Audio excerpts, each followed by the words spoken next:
कि ये जो पार्टी के बारे में आप थोड़ी सी हमें जानकारी दीजिए हमारे दर्शकों को, और ये पार्टी किस तरीके से और उत्तर प्रदेश के किस क्षेत्र में काम कर रही है और किन मुद्दों पर काम करती है, और किस तरीके से इस बार चुनाव में आपकी भागीदारी होने वाली है, इसके बारे में हम आपसे जानना चाहते हैं। सबसे पहले मैं आपको बधाई देना चाहता हूँ कि आपने अपना चैनल मेरा भारत मेरे लोग में आपने हमको सुनने का मौका दिया। जो भागीदारी संकल्प मोर्चा बनाया गया उसके हम लोग घटक दल हैं। समाजवादी पार्टी के साथ हम लोगों का महागठबंधन जो बनाया गया है, महागठबंधन के जितने भी नेता हैं और पूरी फौज एकदम मैदान में है। कौशाम्बी में जब आदरणीय बाबूजी श्री ओम प्रकाश राजभर जी मिनिस्टर थे तो कौशाम्बी में कुछ पास्टर भाइयों पर हमला हुआ, उसमें भारतीय जनता पार्टी के नेता शामिल थे और बहुत गंभीर मुकदमा दर्ज किया। ये एसडीएम ने दर्ज किया, निर्देश दिया कि इनको सालों को अंदर करो। जय नारायण जी हैं, क्रिश्चियन कम्युनिटी के नेता हैं, हमारे आंदोलन के राष्ट्रीय उपाध्यक्ष थे। उनकी अगुवाई में, उनसे पूछिएगा आप, उनकी अगुवाई में हमारी पूरी फौज वहाँ जगह चढ़ी। हमने एसडीएम को भी अल्टीमेटम दिया। देखो, हम लोग कानून को मानने वाले लोग हैं। देखिए, आपके इस चैनल के माध्यम से हम सरकार को एक संदेश देना चाह रहे हैं कि सामाजिक न्याय समिति की रिपोर्ट उसके रद्दी की टोकरी में रखी हुई है, वहीं से विवाद की शुरुआत हुई है। आदरणीय बाबूजी श्री ओम प्रकाश राजभर जी जब मिनिस्टर थे तो उन्होंने कहा कि भाई जब रिपोर्ट आ गई तो उसको लागू क्यों नहीं कर रहे हैं। तो लागू नहीं करना था तो वो समिति बनाया क्यों आपने देखा होगा, आपने भी देखा होगा सोशल मीडिया पर, बगल में मुख्यमंत्री, उसके बगल में उप मुख्यमंत्री और बीच में चुप मुख्यमंत्री। मुसलमान हमारा भाई नहीं है, क्रिश्चियन हमारा भाई नहीं है, वैसे कहो कि हिंदू हैं। और जब भागीदारी देने की बात आती है, उत्तर प्रदेश के 1700 थाने में एक जाति का बेटा थाना अध्यक्ष है, इस ओर ध्यान नहीं है। ठेका टेंडर पट्टा जो है आप लोग सिर्फ एक जाति को चिन्ह कर दे रहे हो। ये कहाँ का हिंदूवाद है भाई? क्या हिंदू धर्म यही सिखाता है? हम लोग भी कहते हैं हम भी हिंदू हैं। शुरुआत जो हुई है वो भारतीय जनता पार्टी से हुई है। भारतीय जनता पार्टी का जो बड़ा नेता समझता हूँ, जिस कम्युनिटी का हूँ मैं उसकी बात बता रहा हूँ, ने जो संविदा पर मंत्री बनाए हैं 3-3 महीने वाले, उनको आगे करके भोले भाले समाज का वोट लेना चाहती हैं। हम लोग मतलब ऐसा नहीं कि आज चुनाव आ गया तो हम लोग सक्रिय हो गए। 2017 से भागीदारी के सवाल को लेकर हमारे लोग घूम रहे हैं। हमारे जो लोग हैं, भागीदारी पार्टी के जो लोग हैं, आप ये समझ लीजिए बहुत अंदर से तकलीफ है। अगर आज ये लोग सही होते तो शायद हम लोगों को ये भागीदारी पार्टी बनाने की ज़रूरत नहीं पड़ती।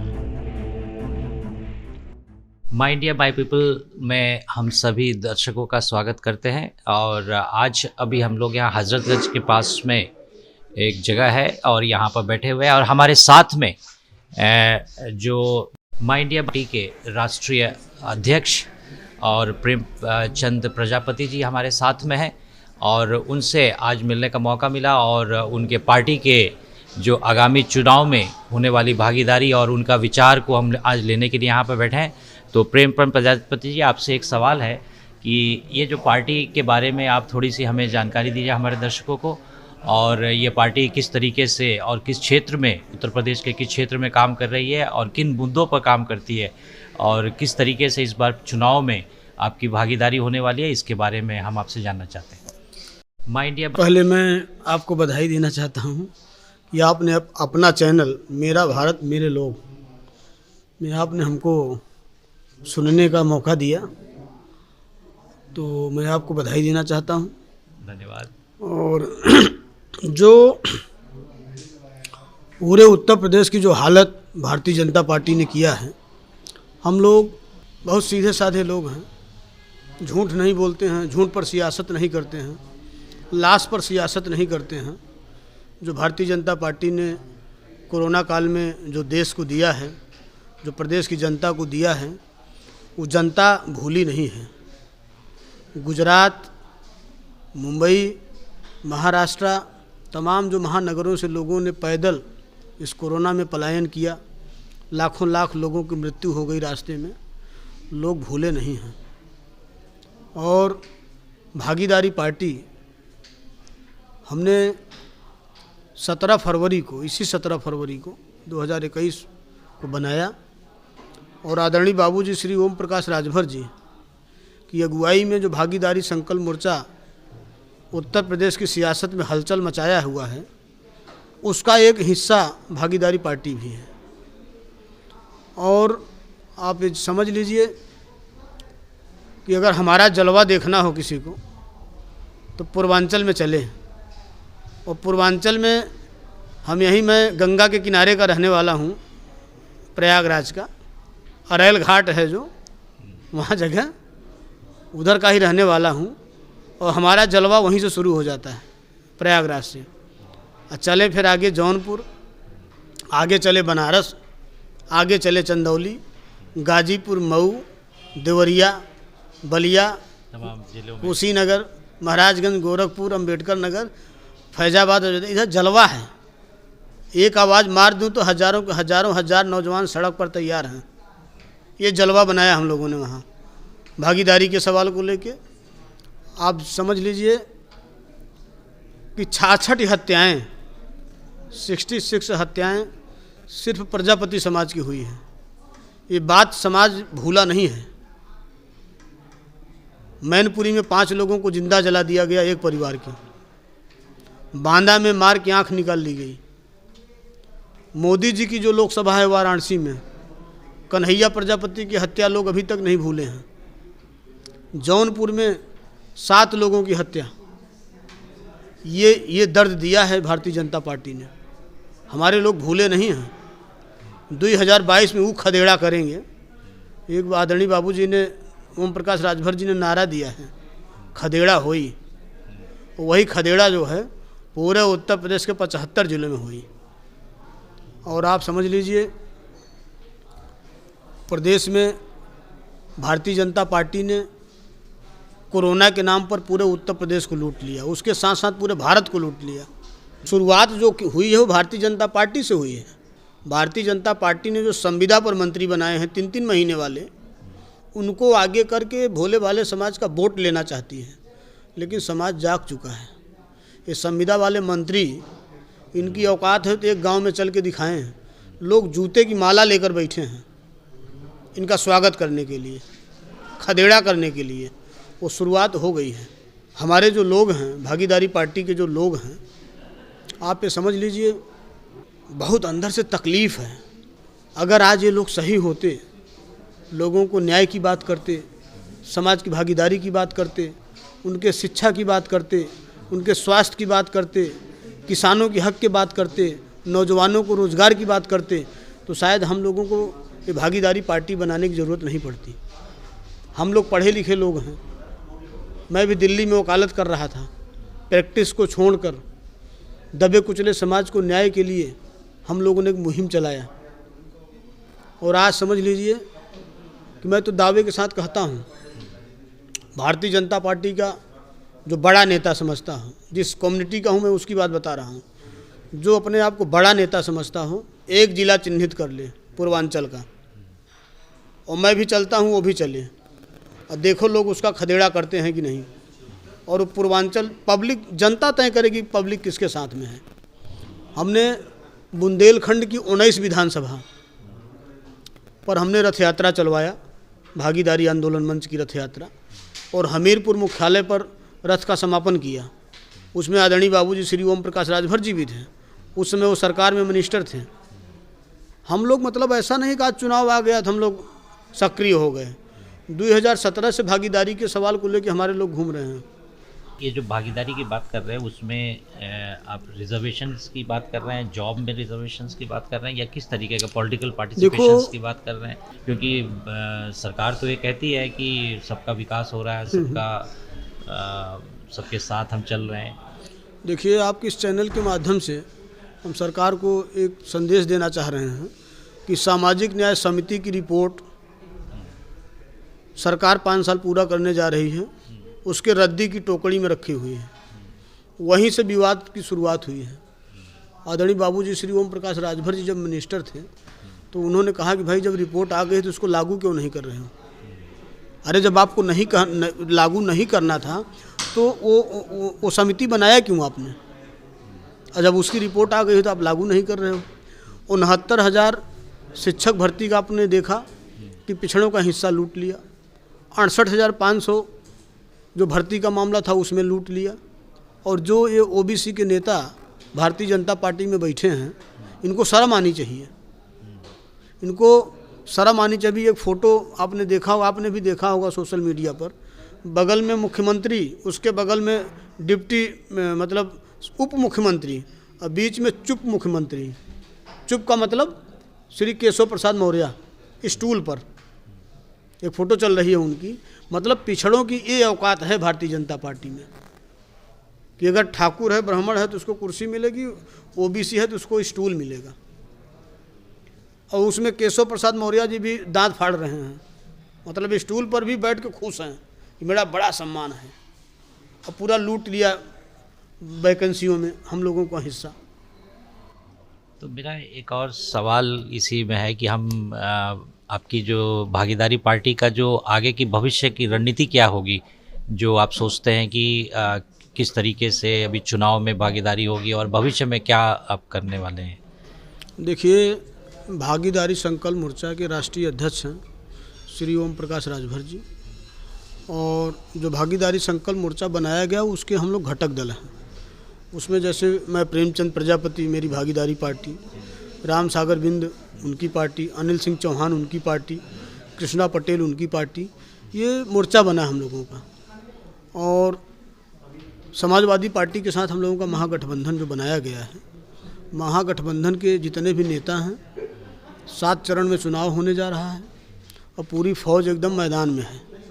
हम लोग लखनऊ कम आते हैं, हम लोग गाँव में ललकारे रहते हैं, रोज़ कैंप पर। देखो, राष्ट्रीय सचिव श्री विनय कुमार जयसल जी हैं, भागीदारी पार्टी के राष्ट्रीय सचिव हैं, ये भी गांव में चौपाल लगाते हैं। जो हमारे पार्टी में भी राष्ट्रीय नेता हैं वो सब गांव में लगे हैं। आप समझ लीजिए कि चुनाव में वो हालत होने जा रही है कि भाजपा नज़र नहीं आएगी।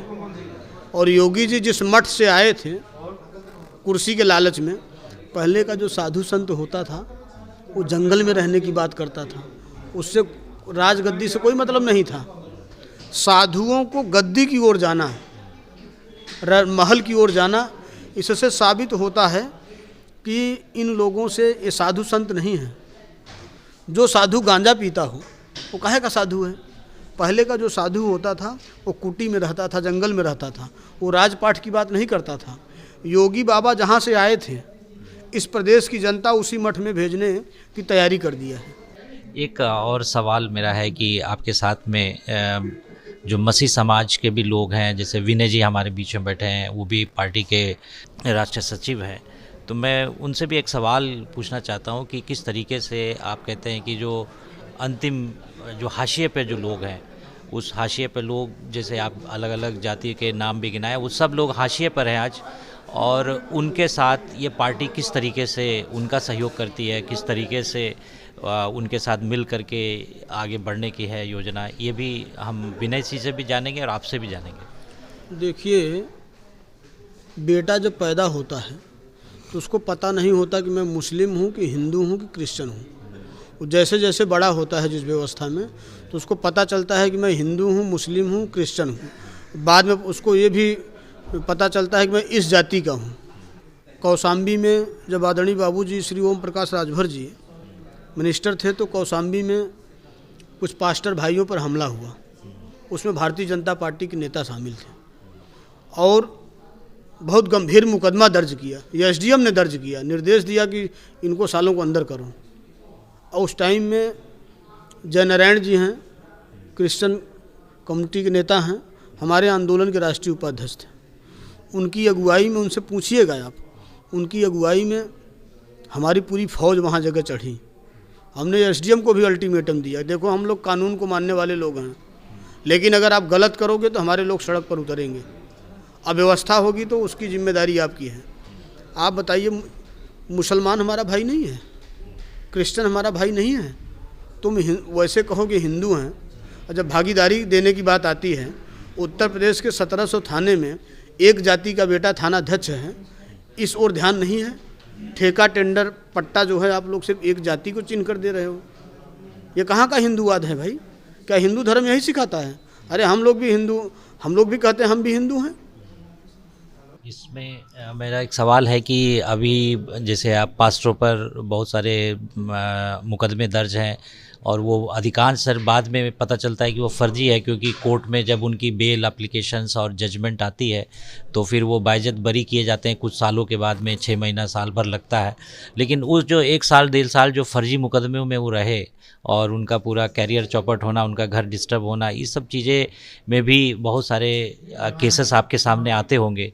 तो उसके लिए आप किस तरीके से आने वाले चुनाव के बाद में क्या स्टेट लेवल पर इन सारे मुद्दों पर लेकर के कोई बातचीत होगी? जितने फर्जी मुकदमे इन लोगों ने दर्ज कराए हैं क्रिश्चियन भाइयों के ऊपर, भागीदारी संकल्प मोर्चा, भागीदारी पार्टी और सुहेलदेव भारतीय समाज पार्टी, समाजवादी पार्टी, जैसे ही सरकार 10 तारीख को बनने जा रही है, जितने मुकदमे इन लोगों ने दर्ज कराए हैं उसकी जांच कराई जाएगी और सारे मुकदमे निरस्त कराए जाएंगे। सरकार बनते ही ये काम हम लोग पहल करेंगे कि क्रिश्चियन भाइयों के ऊपर जितने मुकदमे इन लोगों ने फर्जी तरीके से पूरे प्रदेश में, पूरे भारत में दर्ज कराए हैं, उनके लिए हम लोग मुहिम चलाएंगे, उनको न्याय मिले। मेरा एक सवाल विनय जी से भी है कि आप सचिव भी हैं और एक मसीह समाज के अगुवे भी हैं, और आपके फादर पासवान भी हैं, और उस क्षेत्र में किस तरीके से एक आज मसीह लोगों को किस तरीके से आप क्या मैसेज देना चाहते हैं कि आप अपने पार्टी से जुड़ करके और अच्छी सामाजिक विचारधारा वाले लोगों के साथ उनका वोट हो, किस तरीके से आप उनकी बातों को रखते हैं? और वहाँ पर एक सवाल और भी है कि वहाँ पर किसी पास्टर्स के ऊपर में कोई अत्याचार होते हैं, कोई ऐसे होते हैं, तो आप उसमें क्या कार्रवाई करते हैं? सबसे पहले मैं आपको बहुत बहुत धन्यवाद देता हूँ। जैसा कि आपने पूछा मसीह समाज के बारे में, तो मसीह समाज एक ऐसा समाज है जिसको आपने कभी आज तक ना दंगा करते हुए पाया होगा, ना कहीं विद्रोह करते पाया होगा। ये एक शांति स्वभाव का यह समाज है और लोगों की सेवा करना, इसका मतलब ये अपने आप को गर्व महसूस करते हैं लोगों की सेवा करना, और ये लगातार लोगों की सेवा करते हैं, ज़रूरतमंदों की, गरीबों की, जिसको भी जिस प्रकार से सहायता करना होता है ये हमेशा तत्पर रहते हैं। लेकिन आज इस सरकार में मसीह समाज के लोगों के ऊपर ना जाने कितने फर्जी मुकदमे दर्ज किए हैं, उनको सताया गया, उनको जेलों में डाला गया, अभी भी कई पासवान हमारे जेल में हैं। तो मैं ये अवगत कराना चाहता हूँ सरकार को कि यह मसीह समाज आज ऑन पेपर आप ज़्यादा से ज़्यादा 1 या 2% इनको समझते होंगे, लेकिन आप पूरे भारत की मैं बात कर रहा हूँ, पूरे प्रदेश की बात कर रहा हूँ, अगर आप सही से गांव-गांव में जाकर देखेंगे तो ये 14 से 15% लोग हैं, लेकिन ये ऑन पेपर नहीं है, इसलिए सरकार के पास इनका कोई रिकॉर्ड नहीं है। तो यदि 2022 अभी जो 10 मार्च को चुनाव 10 फरवरी को 10 मार्च को इसका रिजल्ट आने वाला है, यह रिजल्ट हमारे पक्ष में होगा और भागीदारी की सरकार बनने जा रही है। जिस दिन भागीदारी की सरकार बनेगी, हमारे राष्ट्रीय अध्यक्ष जी जिस दिन शपथ लेंगे, उस दिन हम वादा करते हैं अपने मसीह समाज के लोगों को कि आपकी पूरी सुरक्षा की गारंटी हम और हमारी पार्टी लेती है।